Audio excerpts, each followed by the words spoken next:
ರಾಯಚೂರು ಲೋಕಸಭಾ ಕ್ಷೇತ್ರದಿಂದ ಕಾಂಗ್ರೆಸ್ ಅಭ್ಯರ್ಥಿಯಾಗಿ ಅಧಿಕ ಮತಗಳಿಂದ ಜಯ ಸಾಧಿಸಿದ ನಿವೃತ್ತ ಐಎಎಸ್ ಅಧಿಕಾರಿ ಜಿ. ಕುಮಾರ್ ನಾಯಕ್ ಅವರಿಗೆ ಅಭಿನಂದನೆಗಳು.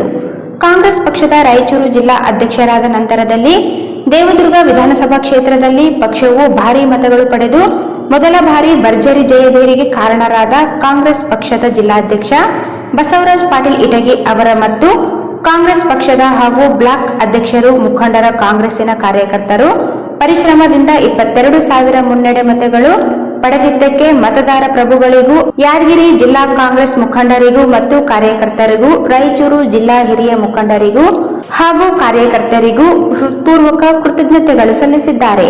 ಶ್ರೀಮತಿ ಶಶಿಕಲಾ ಭೀಮರಾಯ, ಪ್ರಧಾನ ಕಾರ್ಯದರ್ಶಿಗಳು, ಕೆಪಿಸಿಸಿ ಮಹಿಳಾ ವಿಭಾಗ, ರಾಯಚೂರು ಗ್ರಾಮಾಂತರ ಕ್ಷೇತ್ರ.